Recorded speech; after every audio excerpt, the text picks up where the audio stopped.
Hello again, everyone. We know a lot of you are going through a rough time because of perhaps having to boil your water from the water supply, or perhaps you have a busted pipe and you have to keep your water turned off. Well, we have some ideas on ways to keep you hydrated in your home, especially as it's hard to find bottled water in some stores right now. Also, if your power went out, is your food safe to eat, and how would you know?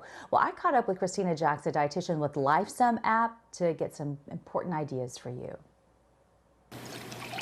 Safe drinking water is crucial. If you still have it, you may want to store some just in case you either lose your water supply or electricity. If you're in a place where you can actually fill up water bottles because you're actually draining your pipes so that they don't freeze, that's something that we actually do in Minnesota. When we have a deep freeze, we fill up water jugs, turn off our water, and then you can put those water jugs outside to be to help keep like ice to cool other foods that might be in your cooler.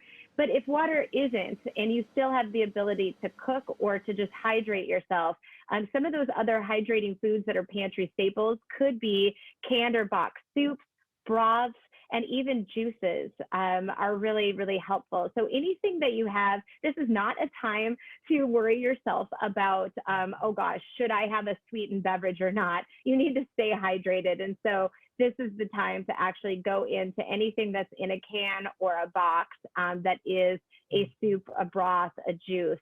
And that's a great way to stay hydrated as well.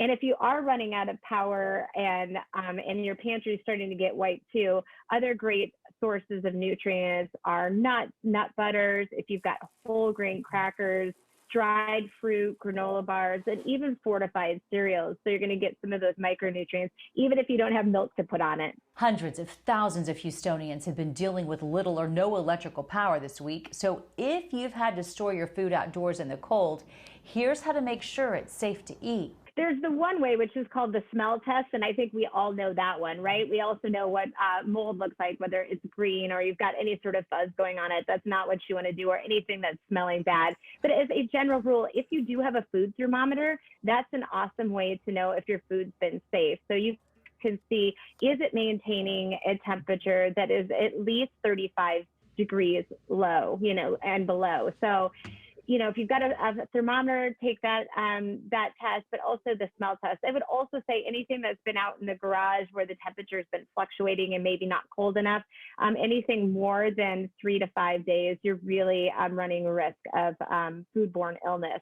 And if you do decide to eat some of that food, especially meats and dairies, first of all, be very cautious. Go with some of those tips that I just gave you, but also make sure then if you do decide to eat it, you need to cook it thoroughly, 165 degrees or above, just to make sure that you're killing any bacteria that may have grown during that time.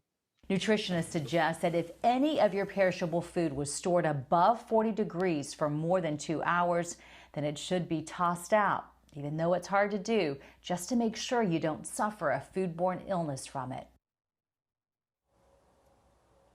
All right, now I can tell you that I did lose my power most of the week. We stored all of our refrigerated food in the garage and then all of our frozen food outside, and I did put a thermometer to the test. Now, there were a couple of things that were right on top that didn't pass the test. I tossed them, but everything else, we'd actually put them in some containers and even some boxes, anything we could, because we had a lot of food. Everything on the bottom stayed well below 35 degrees, which I was really happy about. So just play it safe. I don't want anyone trying to get to an emergency room right now because of a foodborne illness, but at the same time, I know financially it's hard to throw away food, so just do what you can to protect you and your family.